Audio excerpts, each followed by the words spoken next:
Hello students, welcome to chapter number 2, structure of atom. In last lecture we have completed some numericals, okay, and today our next theory is evidence for the quantized electronic energy level or atomic spectra. Students, इसमें कहा गया है the speed of light depends upon the nature of medium through which it passes. Light की motion मतलब velocity depend होती है उसे किस मीडिया में से पास किया जाता है। जब भी लाइट वन मीडिया में से सेकंड मीडिया में ट्रांसफर होती है या पास होती है तो उन सभी लाइट्स की वेवलेंथ डिफरेंट होगी और वेवलेंथ के साथ साथ उनकी वेलोसिटी चेंज हो जाएगी और उसी वजह से वो जो कंबाइंड पैकेज चल रहा था वेवलेंथ का वो डेविएट हो जाता है जिसे बोलते हैं diffraction of light. Okay, so इसलिए लिखा है as a result the beam of light is deviated और reflected from the original path as it passes from one medium to another. अगर वन मीडियम में से सेकंड मीडियम में वो पास होती है तो उनका पाथ चेंज हो जाता है, डिफ्रैक्टेड, रिफ्रैक्टेड या डेविएटेड पाथ मिलेगा। ओके, उसका एक एग्जांपल लेते हैं। सपोज हम एयर में से व्हाइट रेडिएशन को प्रिज्म में इंसिडेंट करते हैं। ओके, ये ऑलरेडी आप 8, 9, 10 में पढ़ चुके हो। सो किसी भी व्हाइट रेडिएशन को प्रिज्म में से आप पास करोगे तो उसकी डिफरेंट वेवलेंथ उनका एक्चुअली होगा डेविएशन और वो डेविएशन होके अगर हम फोटोग्राफिक प्लेट लें या डिटेक्टर लें तो फोटोग्राफिक प्लेट पर वो सभी वेवलेंथ डिफ्रैक्ट होके डिफरेंट रीजन में कन्वर्ट हो जाती है, उनका पाथ चेंज हो जाता है। ओके, जैसे व्हाइट रेडिएशन को प्रिज्म में से पास किया तो पूरा पाथ चेंज होके आपको पूरा एक स्पेक्ट्रम मिलेगा। उस स्पेक्ट्रम को कहते हैं बच्चों कंटिन्यूअस स्पेक्ट्रम। कंटिन्यूअस स्पेक्ट्रम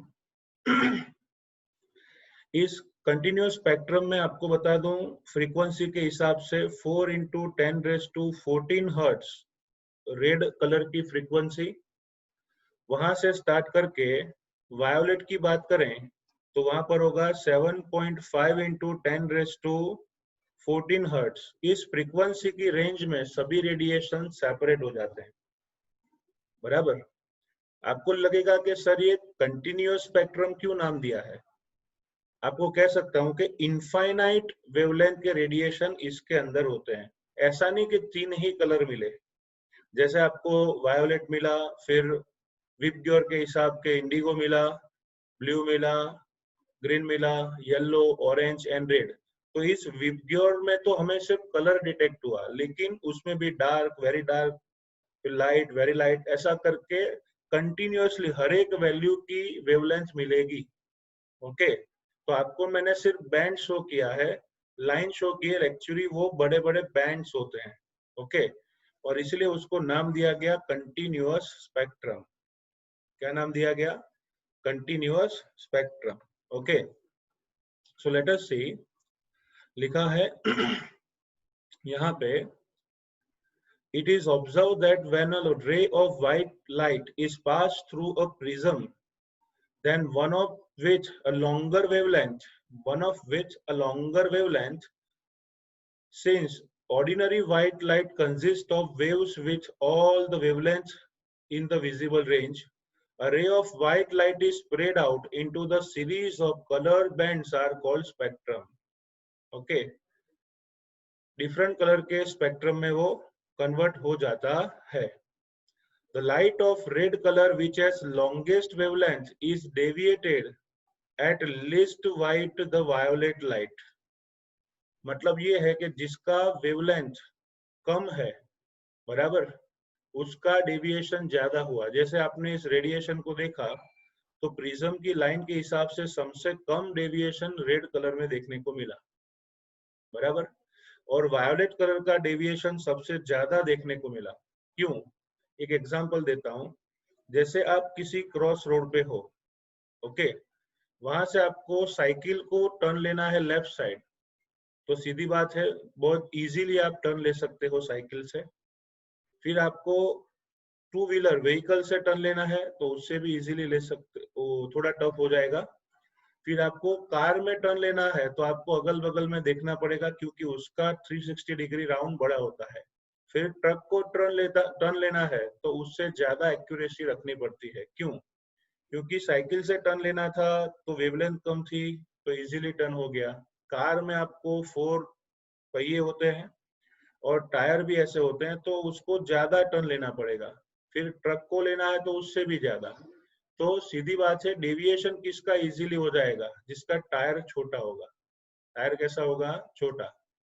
मतलब वेवलेंथ जिसकी, बच्चों वेवलेंथ जिसकी कम हो उसका डेविएशन ज्यादा होगा, और वेवलेंथ जिसकी ज्यादा हो उसका डेविएशन कम देखने को मिलता है। इसलिए लिखा है, the light of red color which has longest wavelength is deviated the least, while the violet light which has shortest wavelength is deviated the most. shortest wavelength हो तो डेविएशन ज्यादा देखने को मिलता है। अंडरस्टूड? ओके। सीधी बात है ना, जिसकी फ्रीक्वेंसी ज्यादा है उसकी लैम्बडा क्या होगी? मिनिमम।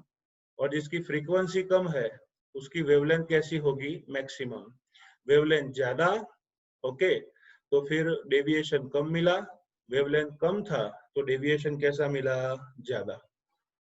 फिर लिखा है, the spectrum of white light that we can see ranges from violet colour 7.5 into 10 raised to 14 hertz to red at 4 into 10 raised to 14 hertz. Such a spectrum is called continuous spectrum. मैं आपको वापिस बता दूं, continuous spectrum क्यों कहते हैं? क्योंकि इस कंटिन्यूअस स्पेक्ट्रम में आपको भले 7 कलर्स दिखते हो, लेकिन अनन्यूमरेबल रेडिएशन उसमें प्रेजेंट है। हर एक वैल्यू ऑफ वेवलेंथ के लिए उसकी रेडिएशन प्रेजेंट होती है, और इसीलिए उसे कंटिन्यूअस स्पेक्ट्रम कहते हैं। लिखा है, continuous because violet merges to blue, blue into green and so. तो हर एक कलर की वेवलेंथ एक दूसरे से मिल जाती है और डिफरेंट टाइप्स ऑफ कलर्स मिलते हैं। तो this is introduction about continuous spectrum in visible spectrum. Okay, तो ये बात हुई बच्चों कंटिन्यूअस स्पेक्ट्रम की, जो हमें ऑलरेडी पता थी। अब मैं बात करूंगा students, what is atomic spectra. Atomic spectra में क्या होता है? सपोज कोई एटम अपने ग्राउंड स्टेट में है। मैं यहाँ पे एनर्जी लेवल शो कर रहा हूँ, एनर्जी लेवल। सपोज कोई एटम अपने ग्राउंड स्टेट में है, मतलब मिनिमम एनर्जी वाले स्टेट में, उसकी एनर्जी को मैं E1 कहता हूँ। अगर आपने उस एटम को हीट किया, उस पर रेडिएशन इंसिडेंट किए, इस पर इलेक्ट्रिक चार्ज लगाया, तो कोई भी मेथड से आप उसे हीट दोगे या एनर्जी दोगे, तो वो एटम, उसके इलेक्ट्रॉन जो E1 एनर्जी लेवल में थे, मतलब मिनिमम एनर्जी लेवल में थे, एनर्जी पाकर उसके इलेक्ट्रॉन एक्साइटेड स्टेट में आ जाते हैं। तो E1 क्या हुआ? ग्राउंड स्टेट, और E2 क्या हुआ? Excited state. Okay, E1 ground state और E2 एक्साइटेड स्टेट। तो इलेक्ट्रॉन ग्राउंड स्टेट में से एनर्जी ऑक्यूपाई करके आ जाता है एक्साइटेड स्टेट में, बराबर? ओके, कोई भी मेथड, आप हीट दो, इलेक्ट्रिक चार्ज दो या फिर रेडिएशन दो, लेकिन आपको पता है कोई भी इलेक्ट्रॉन हो या इंसान हो, कोई भी हो, एक्साइटेड स्टेट में लॉन्ग टाइम तक नहीं रह सकता। तो जब भी वो एनर्जी एक्साइटेड स्टेट में पहुंच के स्टेबल नहीं है, तो वो वापिस अपने ग्राउंड स्टेट में आने के लिए ट्राई करेगा। तो जो एनर्जी उसने ऑक्यूपाई की थी, उस एनर्जी को रेडिएशन फॉर्म में इंसिडेंट करता है। Okay, it emits the energy in form of radiation, और ऐसे स्पेक्ट्रम को कहते हैं एटॉमिक स्पेक्ट्रा। क्या कहते हैं? Atomic spectra. So initially electron of atom is in ground state. Okay, if we apply energy to it, it come out in excited state. But in excited state, electron cannot be stable. So when it come out in ground state, it emits its energy in form of radiation. वो radiation form में energy emit करता है, और इसीलिए ऐसे spectra को कहते हैं, कौन सा spectra? Atomic spectra. Okay, understood? So let us see the statement we have given initially for atomic spectra. Let us see.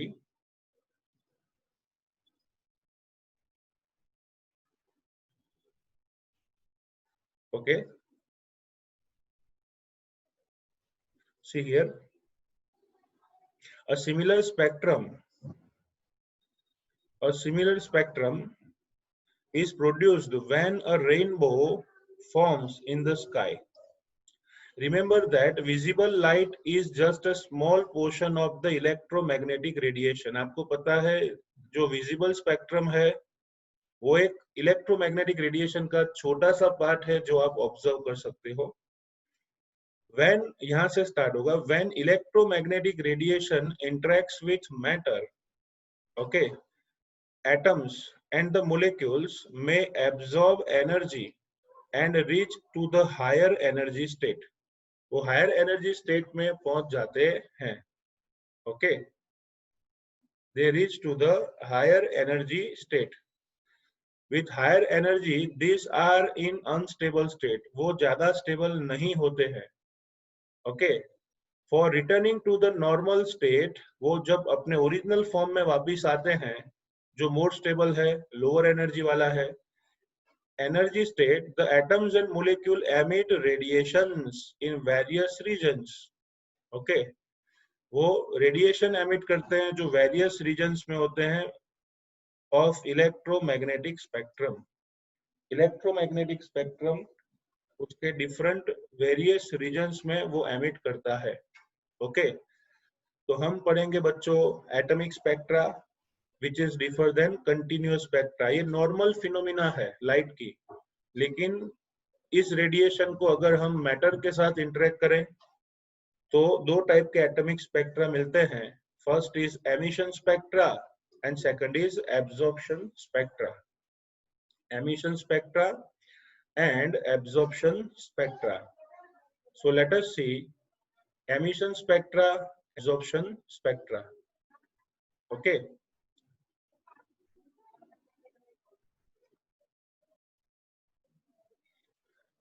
let us see basic about emission and absorption spectra। सबसे पहले मैं emission spectra और फिर absorption spectra समझाता हूं।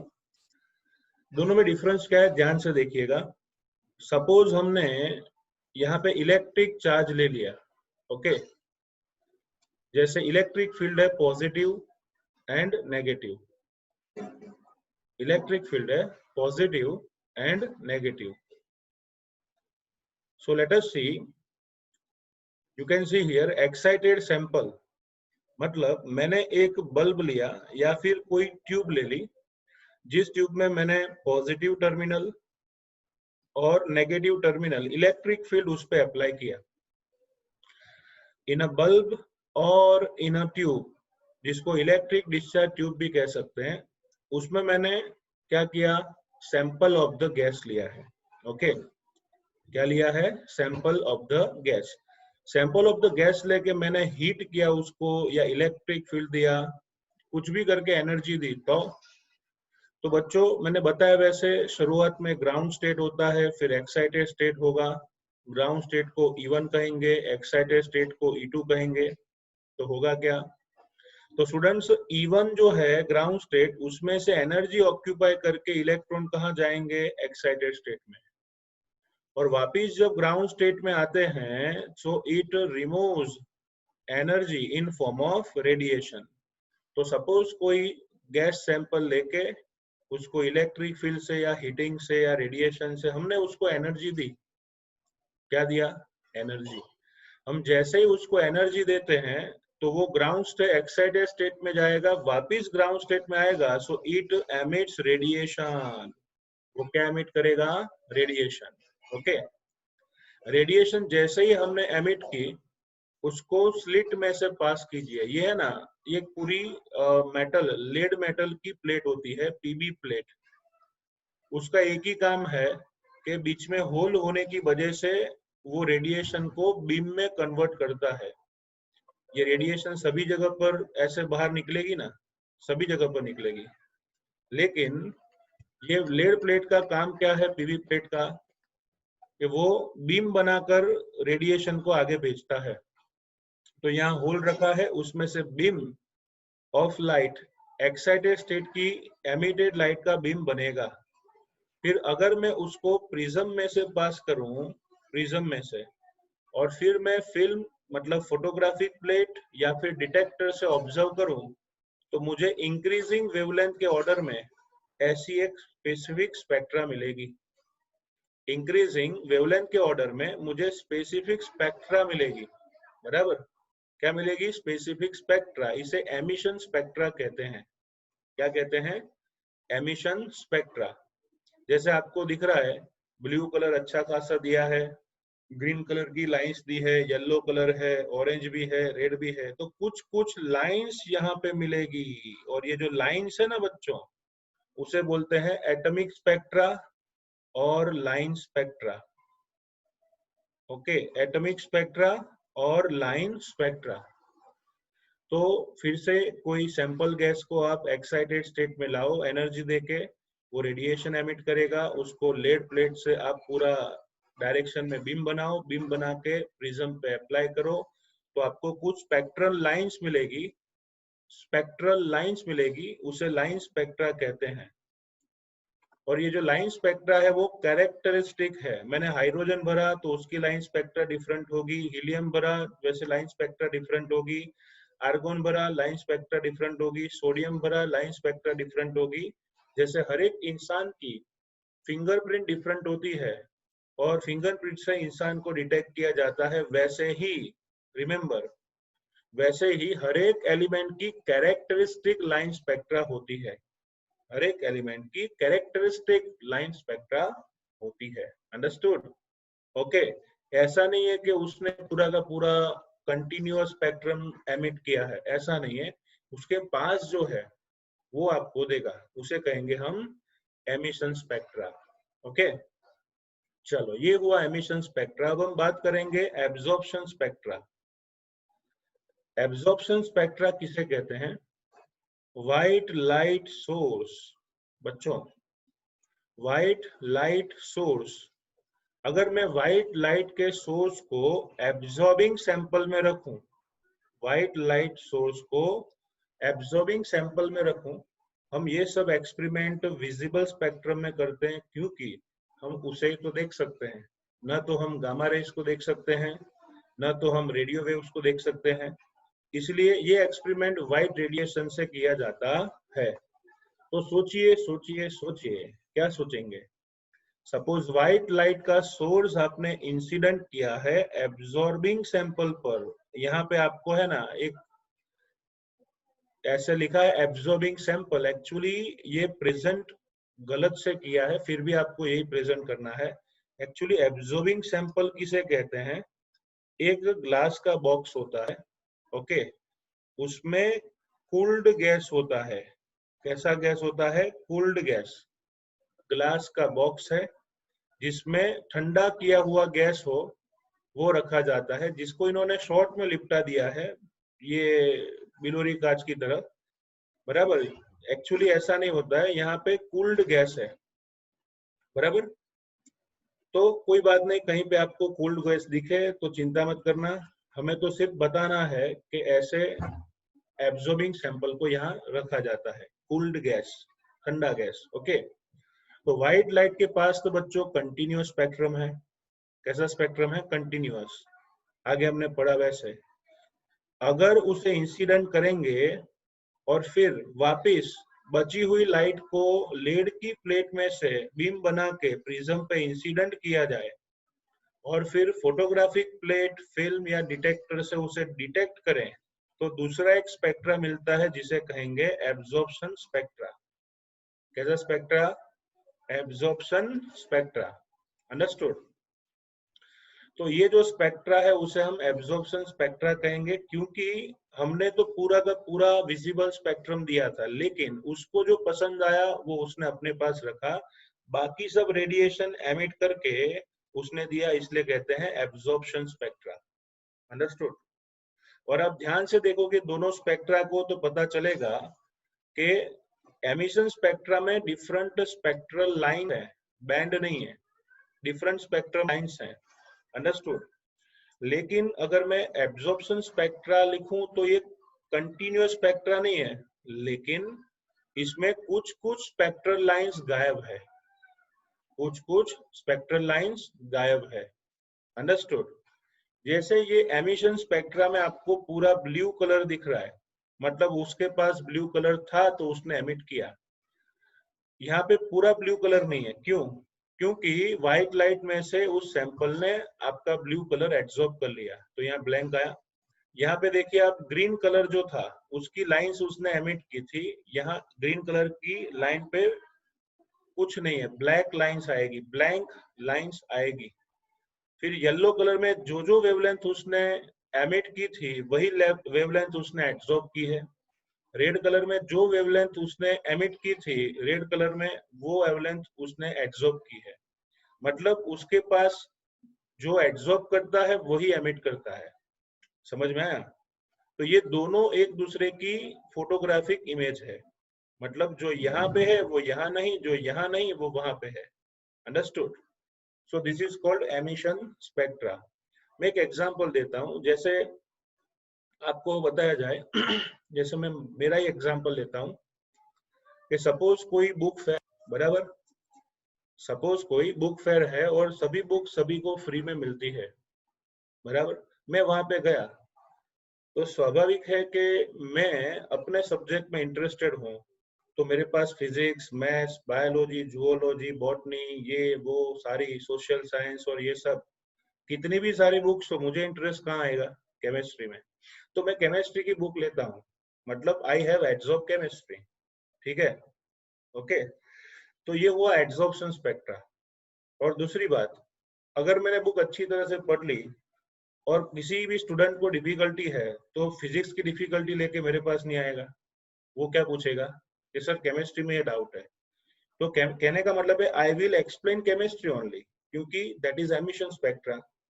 Book थी, मैंने ली chemistry की बुक, तो उसको क्या कहते हैं? एब्जॉर्प्शन किया केमिस्ट्री का। ओके। कोई मेरे पास आता है और बोलता है कि सर ये एक्सप्लेन कीजिए, लेकिन मैं क्या एक्सप्लेन कर सकता हूँ? सिर्फ जो मेरे पास है, मेरे पास क्या है? केमिस्ट्री। तो केमिस्ट्री मैंने एक्सप्लेन किया, तो वो क्या हुआ? Emission spectra. तो मतलब इस सैंपल को जिसमें इंटरेस्ट है वही एमिट करता है और जिसमें इंटरेस्ट है वही एब्जॉर्ब करता है। तो जब एमिशन स्पेक्ट्रा हो तो वो अपने ही स्पेक्ट्रल लाइन को एमिट करेगा, और अगर चांस मिला एब्जॉर्प्शन का तो वो वही लाइंस को क्या करेगा? एब्जॉर्ब करेगा। अंडरस्टूड। सो ये बेसिक डिफरेंस है emission spectra and absorption spectra. और आप याद रखना, ये जो एमिशन स्पेक्ट्रा है उसका नाम है लाइन स्पेक्ट्रा, या फिर उसे कहते हैं एटॉमिक स्पेक्ट्रा। क्या कहेंगे? Atomic spectra. तो ये दोनों के बारे में अच्छी तरह से ध्यान में रखें। मैं एक बार फिर समझाऊंगा, क्यों? क्योंकि ये बहुत इंपॉर्टेंट है। देख के डर लगेगा लेकिन कुछ है नहीं। We have given a sample, आपने उसे एनर्जी दी, एक्साइटेड स्टेट में आया, रेडिएशन एमिट की, लेड प्लेट से, होल से आपने पूरा बीम बनाया, बीम को इंसिडेंट किया तो आपको कुछ स्पेक्ट्रल लाइंस मिली। ओके, इसे कहते हैं एमिशन स्पेक्ट्रा। फिर आप उसी सैंपल को बाहर ले रहे हो कूल गैस के फॉर्म में, फिर व्हाइट लाइट सोर्स उस पर इंसिडेंट करोगे, उसमें से वो अपने पसंद की स्पेक्ट्रल लाइन एब्जॉर्ब करेगा, वापिस लेड का बीम है उसमें से उसे आप पास करोगे बीम बनाकर, तो प्रिज्म से उसमें वापिस डेविएशन मिलेगा। ओके, और फाइनली आपको दूसरा स्पेक्ट्रम मिलता है, उसे एब्जॉर्प्शन स्पेक्ट्रा कहते हैं। और उसी में वही लाइन मिसिंग थी जो एमिशन स्पेक्ट्रा में थी। मतलब यहाँ पे पूरा डार्क स्पेक्ट्रम मिलता है, कुछ स्पेक्ट्रल लाइंस मिलेगी, यहाँ पे पूरा स्पेक्ट्रम नहीं मिलेगा, लेकिन वहां पे कुछ ही लाइन मिसिंग होती है। So both are photographic images of each other. अगर मैं इन दोनों को मिला दूं तो बन जाएगा continuous spectrum. Okay, so topic is very easy. Now let us see what theory says.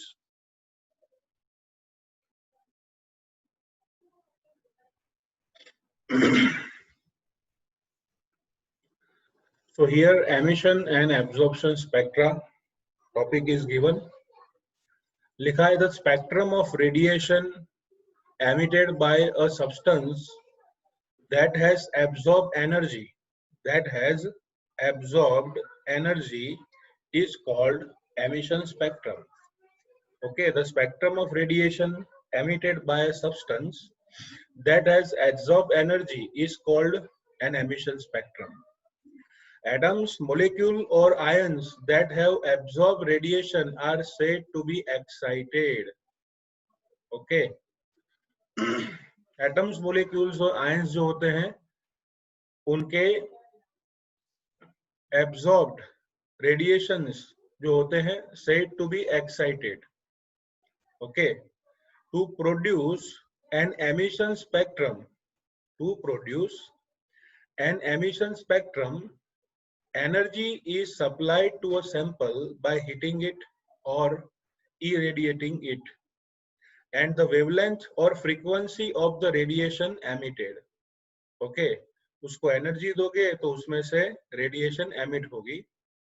As the sample gives up the absorbed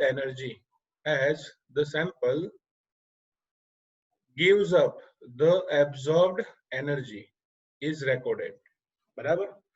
आप एनर्जी दोगे वो एब्जॉर्ब करेगा, एक्साइटेड स्टेट में एमिट करेगा, जिसको रिकॉर्ड किया जाता है. Okay, fine.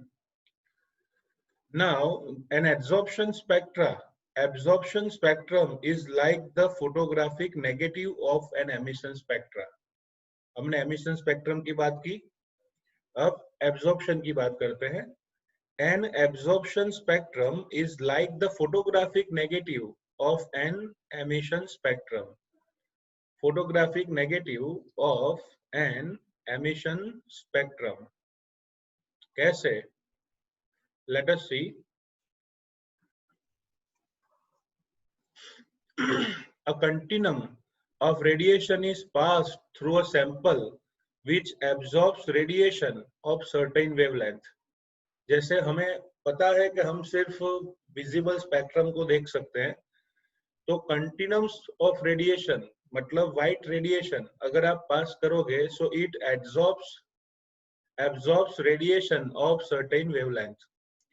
The missing wavelength which correspond to the radiation absorbed by the matter leave dark spaces in the bright continuous spectrum. Actually bright continuous spectrum हमने incident किया, उसमें से जो वेवलेंथ वो एब्जॉर्ब कर सके उन्होंने एब्जॉर्ब की, और उनकी जगह पे डार्क लाइंस या फिर ऐसा कह सकते हैं डार्क स्पेसेस बनेगी जो कंटिन्यूअस स्पेक्ट्रम में दिखने को मिलेगी. मैंने अभी अभी बताया आपको कि ये डायग्राम में सेकंड डायग्राम नीचे का देखो तो ये कंटिन्यूअस स्पेक्ट्रम था, लेकिन जो वेवलेंथ उसने एब्जॉर्ब की वो रह गई, और इसलिए उसे लिखा है They leave dark spaces in the bright continuous spectrum. तो हमने दोनों एमिशन और एब्जॉर्प्शन दोनों स्पेक्ट्रम के बारे में जाना. अब हम थोड़ा डिटेल में जाएंगे. देखो लिखा है the study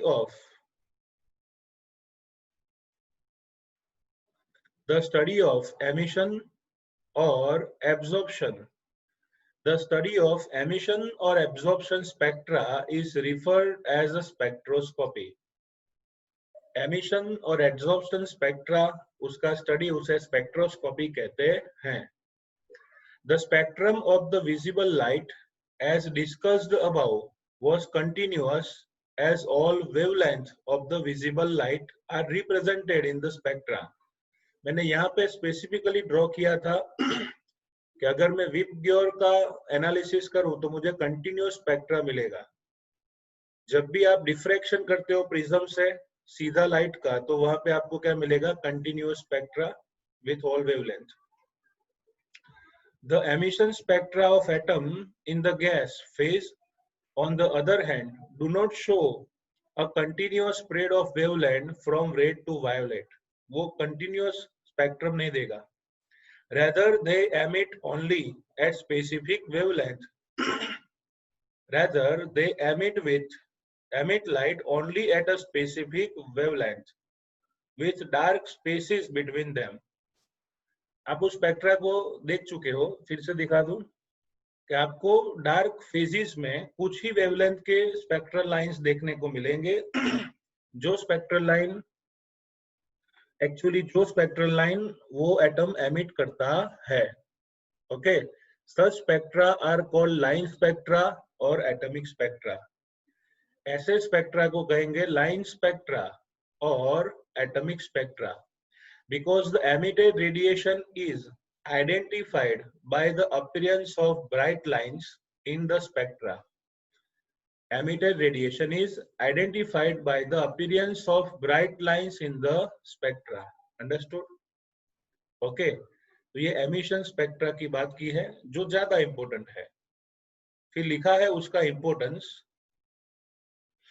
लाइन स्पेक्ट्रा और line emission spectra are the great interest in study of electronic structure. Electronic structure को समझने के लिए लाइन एमिशन स्पेक्ट्रा बहुत इंपॉर्टेंट होता है. हर एक एलिमेंट का खुद का कैरेक्टरिस्टिक लाइन स्पेक्ट्रा होता है. Okay, each element has a unique lines emission spectrum. Okay, the characteristic lines in atomic spectra can be used in chemical analysis. Characteristic line spectra is used for chemical analysis to identify unknown atoms in the same way as fingerprint are used to identify people. Okay, हमारी fingerprint से पता चलता है कि आधार card किसका है. वैसे यहाँ पे कैरेक्टरिस्टिक स्पेक्ट्रा से पता चलता है कि ये किससे कौन से एटम का एटॉमिक स्पेक्ट्रा है.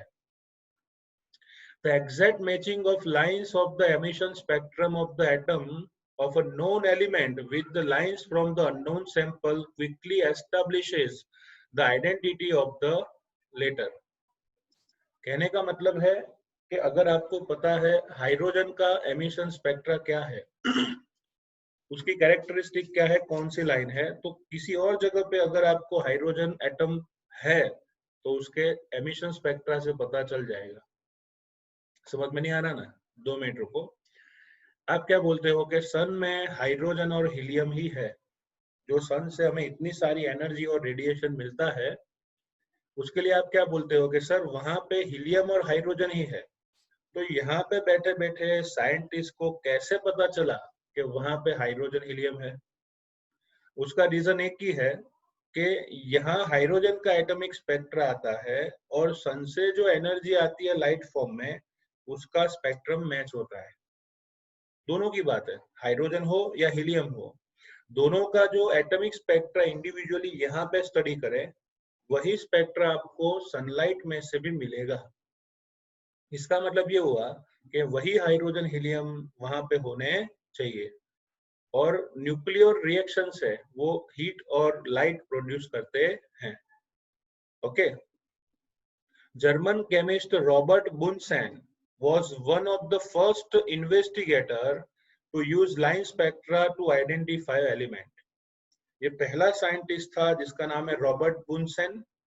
उन्होंने पहली बार स्पेक्ट्रा से एलिमेंट को डिटेक्ट करने का पूरा मेथड डेवलप किया था.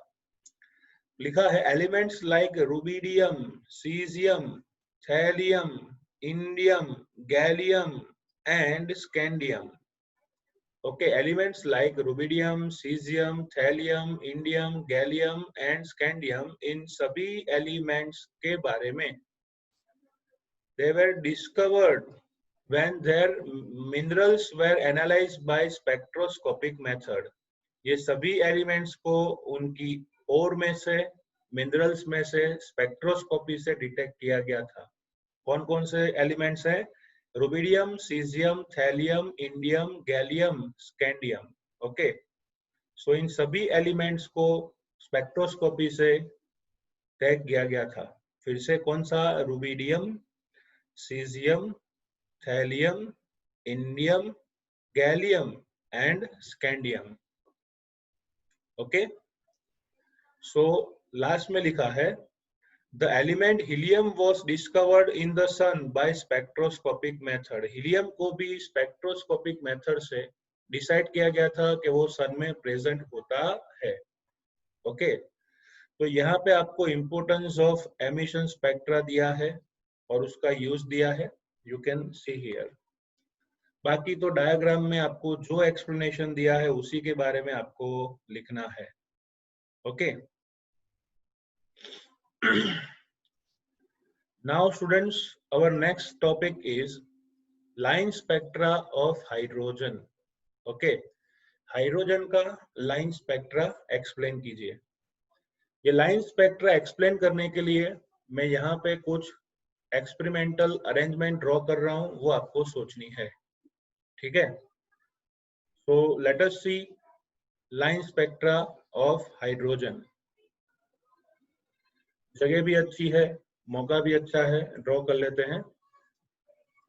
चलो, वैसे तो ड्रॉ नहीं करे तो भी हमारे पास सैंपल रेडी है.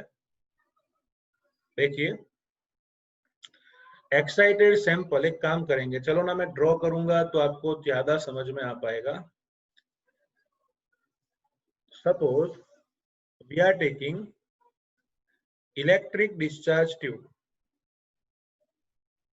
We are taking electric discharge. थोड़ा रफली ड्रॉ करूंगा बच्चों, समय बहुत जा रहा है. This is electric discharge tube. Okay, इस इलेक्ट्रिक डिस्चार्ज ट्यूब में मैंने वन साइड पे लिया है एनोड, दूसरी साइड पे कैथोड, और उसको हाई वोल्टेज डीसी से ज्वाइन करेंगे. ओके, हाई वोल्टेज बैटरी से उसे ज्वाइंट किया जाता है. So this is DC, high voltage current, that is called DC.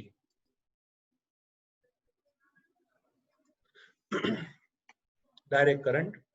तो वेरी लोअर प्रेशर पे इस इलेक्ट्रिक डिस्चार्ज ट्यूब, जिसको हम ट्यूबलाइट भी कहते हैं हमारे नॉर्मल वर्ड में, वेरी लोअर प्रेशर पे हाई वोल्टेज बैटरी या डायरेक्ट करंट से ज्वाइन करोगे तो वो खुद में से वायोलेट कलर का रेडिएशन एमिट करता है. कौन सा कलर का रेडिएशन एमिट करता है? वायोलेट. तो यहाँ पे स्पेक्ट्रोस्कोपी का बॉक्स है पूरा. Okay, this is spectroscopic observation box. Which colour radiation is emitted? Violet. फिर क्या है, यहाँ पे मैं लेंस रखूंगा जिसकी वजह से रेडिएशन कॉन्सेंट्रेट हो और किसी भी एक जगह पे इकट्ठा हो सके. ओके, तो ये वायोलेट कलर जो यहाँ पे डिफरेंट डायरेक्शंस में से आ रहा है, वो वायोलेट कलर की लाइट, उसको हम कॉन्सेंट्रेट करेंगे प्रिज्म पे. So I am writing here a prism. तो इन सभी को हम कंबाइन करके लेंस के हिसाब से इंसिडेंट करेंगे प्रिज्म पे. प्रिज्म पे हमने इंसिडेंट किया तो बच्चों उसमें से वेवलेंथ के हिसाब से डिफ्रैक्शन होगा, मतलब डेविएशन देखने को मिलता है. और उसे ऑब्जर्व किया जाए, अगर उसे ऑब्जर्व किया जाए तो आपको डिफरेंट कलर की रेडिएशन मिलेगी. Different colour bands are obtain. Different colour bands are obtain. बाकी सभी जगह पे ब्लैक टाइप ऑफ शेड होगा. ओके, और डिफरेंट स्पेक्ट्रल लाइन के शेड आपको देखने को मिलेंगे. और अगर स्पेक्ट्रोग्राफ नाम के एपरेटस से उसे ऑब्जर्व करोगे तो पता चलेगा, ऊपर आपको 6 स्पेक्ट्रल लाइन मिली थी. 1 2 3 4 5 6. फिर 5 स्पेक्ट्रल लाइन मिली डिफरेंट कलर की. ये तो कलर एक ही है. 4 मिली, फिर 3 मिली और फिर 2. मतलब डिफरेंट स्पेक्ट्रल लाइन स्पेक्ट्रोग्राफ पे आपको मिलेगी. बराबर, जैसे नीचे सैंपल में मिली थी स्पेक्ट्रल लाइन, वैसे यहाँ पे हाइड्रोजन में डिफरेंट स्पेक्ट्रल लाइन मिली थी. 5 सीरीज मिली थी. ओके, तो अगर हाइड्रोजन गैस को लोअर प्रेशर पे हायर वोल्टेज दोगे तो वायोलेट कलर का रेडिएशन एमिट होगा. उसको लेंस पे कॉन्सेंट्रेट करोगे. If you are concentrating on lens, okay, तो क्या होगा, प्रिज्म पे आप इंसिडेंट करोगे तो डिफ्रैक्शन होगा और डिफरेंट स्पेक्ट्रल लाइंस मिलेगी, जो स्पेक्ट्रल बैंड में कन्वर्ट होगी अगर स्पेक्ट्रोग्राफ नाम के एपरेटस को लिया। तो ये पूरा है हाइड्रोजन एटॉमिक स्पेक्ट्रा, जो मैंने शॉर्ट में आपको समझाया, बराबर। इस हाइड्रोजन एटॉमिक स्पेक्ट्रा में डिफरेंट स्पेक्ट्रल लाइंस मिलती है। उसमें सबसे पहले बाल्मर नाम के साइंटिस्ट ने एक स्पेक्ट्रल लाइन का ग्रुप डिटेक्ट किया था जिसे बाल्मर सीरीज कहा जाता है। ओके, क्या कहा जाता है, बाल्मर सीरीज। उसके बाद दूसरे साइंटिस्ट आए लाइमैन। लाइमैन ने पहली सीरीज डिटेक्ट की, बाल्मर ने दूसरी सीरीज डिटेक्ट की, पास्चन ने तीसरी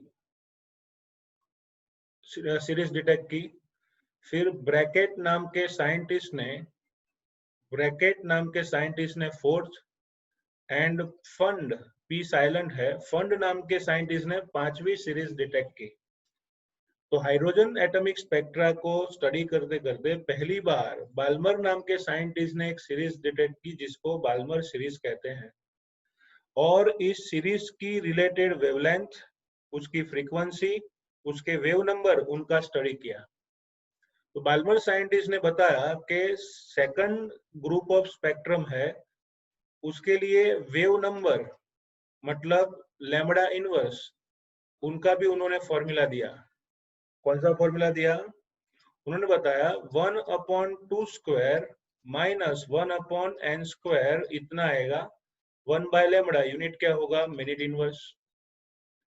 ओके, 1.90969 इंटू 10⁻⁻7 पूरा न्यू बार का फॉर्मूला दिया। अंडरस्टूड? क्या है मैं अभी आपको समझाऊंगा, पहले आप एक्सपेरिमेंट समझ लिए।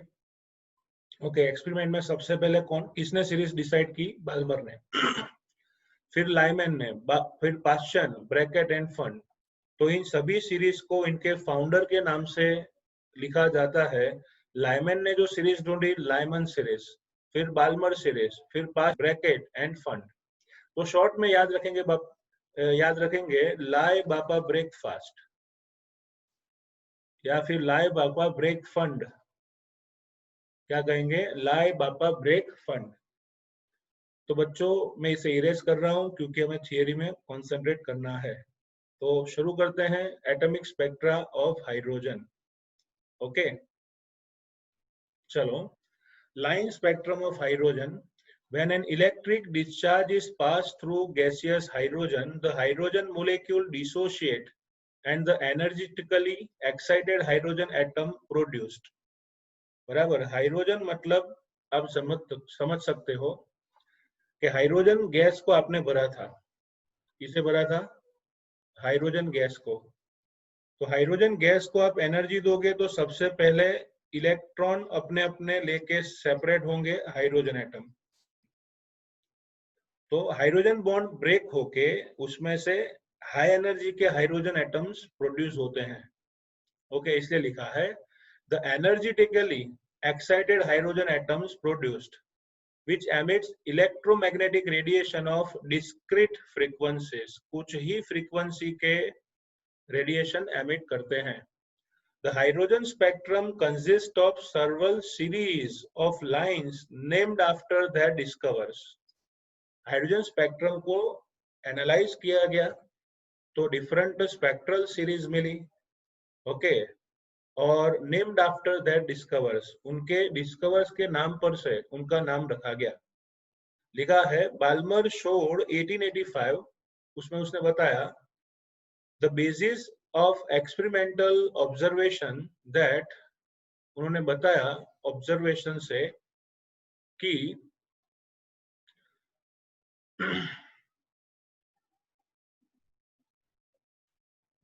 spectral lines are expressed in the terms of wave number nu bar.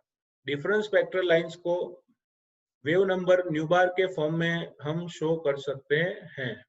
Okay, कैसे, लेट अस सी।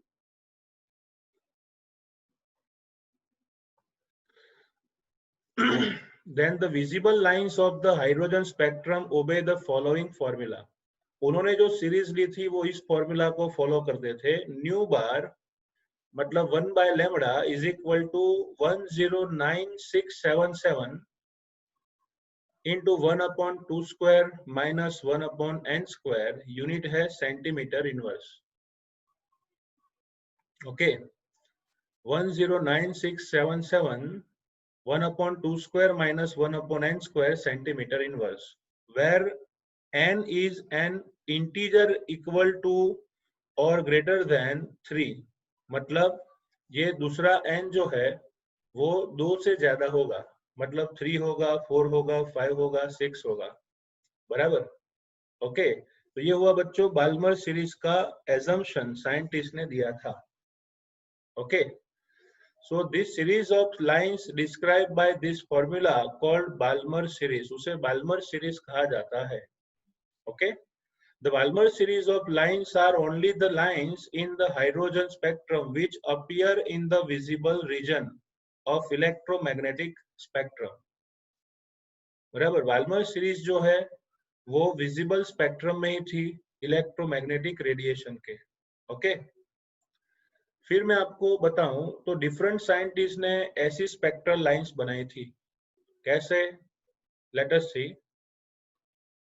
बाल्मर सीरीज में आपने देखा 1/2 स्क्वायर और 3 to 4 to 5 कोई भी हो सकता है, वो विजिबल स्पेक्ट्रम में थी। इलेक्ट्रोमैग्नेटिक स्पेक्ट्रम है पूरा, उसमें हाइड्रोजन की एक ही ऐसी लाइन है जो विजिबल स्पेक्ट्रम में आती है, वो है बाल्मर सीरीज, बराबर। फिर साइंटिस्ट ने सोचा कि ऐसी बहुत सारी इलेक्ट्रोमैग्नेटिक रेडिएशन हो सकती है जिसे हम देख भी नहीं सकते रियल आई से, बराबर। फिर लाइमन ने डिसाइड किया और उसने एक सीरीज फाइंड की जिसमें यही फॉर्मूला था, nu bar is equal to 109677 1 by 1 square minus 1 by n square, n होगा 1 से ज्यादा। तो देखो 1 लिया, 1 स्क्वायर लिया तो n स्क्वायर क्या होगा, 2 3 4 5 6। चलो उसके पीछे आएगा पाश्चन सीरीज। अब ये जो पाश्चन सीरीज है उसमें पाश्चन साइंटिस्ट ने सेम फॉर्मूला बनाया, 1/3 स्क्वायर माइनस 1/n स्क्वायर। ये पीछे का n जो है वो अगर मैं 3 स्क्वायर लूं तो 3 से ज्यादा होगा, तो लिखा है 3 up to 4 5 up to dash dash dash, उसका रीजन है इंफ्रारेड।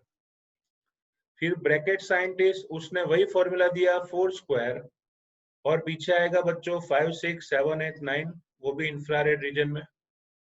और फंड साइंटिस्ट ने वही फॉर्मूला दिया 5 स्क्वायर और n आया 6 7 8 9, तो ऐसे इंफ्रारेड में मिला। तो आपको याद क्या रखना है बच्चों, लाए बापा ब्रेक फंड। फिर n1 इज इक्वल टू 1 है तो n2 आएगा 2 3 4 5 6, 2 2 से ज्यादा 3 3 से ज्यादा 4 4 से ज्यादा 5 5 से ज्यादा। एक्चुअली ये है क्या वो मैं आपको पहले समझाता हूँ कि भाई हाइड्रोजन स्पेक्ट्रम में क्यों ऐसी सीरीज मिली। तो बच्चों उस सीरीज को हम समझने के लिए ट्राई करेंगे तो पूरा क्वेश्चन समझ में आ जाएगा। ओके, तो लेट अस सी।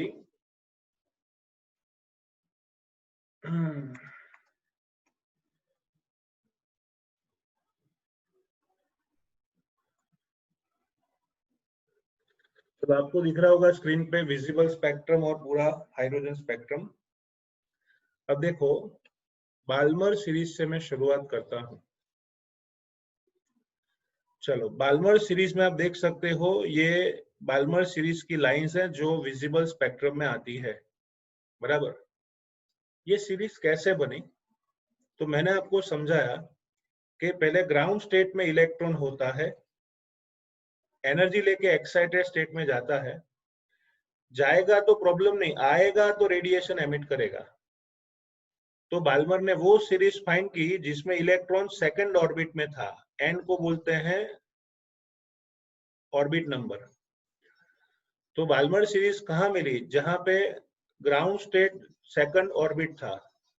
अगर इलेक्ट्रॉन सेकंड ऑर्बिट में है ग्राउंड स्टेट में, तो एक्साइटेड स्टेट कौन से हुए, तो पहली स्पेक्ट्रल लाइन मिलेगी 3 से जंप मार के इलेक्ट्रॉन 2 में आया, फिर 4 से जंप मार के 2 में आया, 5 से जंप मार के 2 में आया, 6 से जंप मार के 2 में आया, सो एक्स, ये इसको बोलते हैं बच्चों क्वांटम जंप। तो इलेक्ट्रॉन आ रहा है यहाँ पे कहाँ से कहाँ तक, 3 से 2, 4 से 2, 5 से 2, 6 से 2। तो ओरिजिनल ग्राउंड लेवल क्या हुआ उसका, सेकेंड, इसलिए लिखा था 1/2² -1/n²। ये n क्यों लिखा, क्योंकि n है एक्साइटेड स्टेट। तो 2 ग्राउंड स्टेट है, तो उसके एक्साइटेड स्टेट कौन कौन से होंगे, 3, 4, 5, 6, अंडरस्टूड, ओके, या 7 या इनफाइनाइट। तो पहले बाल्मर सीरीज फाइंड की, उसमें ग्राउंड स्टेट लिया गया सेकेंड ऑर्बिट, और एक्साइटेड होंगे 3, 4, 5, 6, 7, 8, 9 कोई भी, बराबर। तो ये रीजन है कि बाल्मर सीरीज क्यों दिखी, क्योंकि वो विजिबल स्पेक्ट्रम में थी। फिर उससे वैसा ही सोचा लाइमन ने सोचा कि अगर 2 ग्राउंड स्टेट हो सकता है तो 1 क्यों नहीं हो सकता। तो बाल्मर ने वही फॉर्मूला अप्लाई किया न्यू बार का। तो ग्राउंड स्टेट हो गया बच्चों उसका 1, ग्राउंड स्टेट क्या हो गया 1। तो उसके एक्साइटेड स्टेट कौन से होंगे, 2 to 1, 3 to 1, 4 to 1, 5 to 1, 6 to 1, infinitive to 1। तो लाइमन ने पहली सीरीज ढूंढ ली जो विजिबल स्पेक्ट्रम में नहीं थी, अल्ट्रा वायोलेट में थी, और उसने जो फॉर्मूला लाया उससे सभी की वेवलेंथ भी उसने फाइंड कर ली, बराबर। तो लाइमन ने ये पहली वाली सीरीज फाइंड की जिसको हम रियल आई से देख नहीं सकते। बाल्मर ने वो विजिबल स्पेक्ट्रम वाली सीरीज देखी। फिर पास्चन ने सोचा कि चलो भाई हम भी ट्राई करते हैं, तो उसने क्या किया, ग्राउंड स्टेट को थर्ड ले लिया। ओके, ग्राउंड स्टेट को थर्ड लेंगे तो आएगा 1/3²। तो एक्साइटेड स्टेट क्या होगा, तो यहाँ देख सकते हो पास्चन की बात कर रहे हैं, 4 से 3, 5 से 3, 6 से 3। ओके, 4 से 3, 5 से 3 और 6 से 3। तो पास्चन ने किया वही formula 1/3² - 1/n², n is equal to 4, 5, 6, 7, 8। तो इस डायग्राम में तो आपको इतना ही दे रहे हैं, लाइमन, बामर, पास्चन, लेकिन सभी के सभी पांचों साइंटिस्ट ने यही किया। पहला टर्म जो था उसे ग्राउंड स्टेट बोला n1, दूसरे टर्म को एक्साइटेड स्टेट बोला n2, और सभी पॉसिबिलिटीज ली। तो एक बार फिर से मैं आपको समझाऊं, लाइमन सीरीज में ग्राउंड स्टेट में क्या आएगा 1, और एक्साइटेड में 2, 3, 4, 5, 6।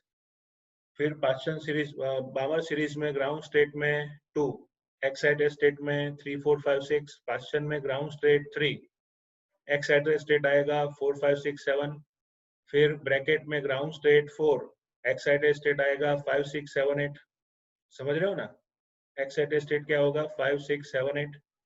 तो ऐसे पांचों साइंटिस्ट ने अपनी अपनी सीरीज दी थी। ओके, पांचों ने अपनी अपनी सीरीज ऐसे दी थी, और उन सीरीज का नाम अपने नाम से दिया, इसलिए बोलते हैं 5 सीरीज है। कौन कौन से, लाई बाबा ब्रेक फंड, मतलब Lyman, Balmer, Paschen, Brackett, fund.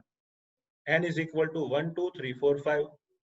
Okay, ये ग्राउंड स्टेट है, ये एक्साइटेड स्टेट है, और स्पेक्ट्रल रीजन है। ओके, और इन सभी की सीरीज के फॉर्मूला को देखकर रिडबर्ग साइंटिस्ट के मन में लड्डू फूटा।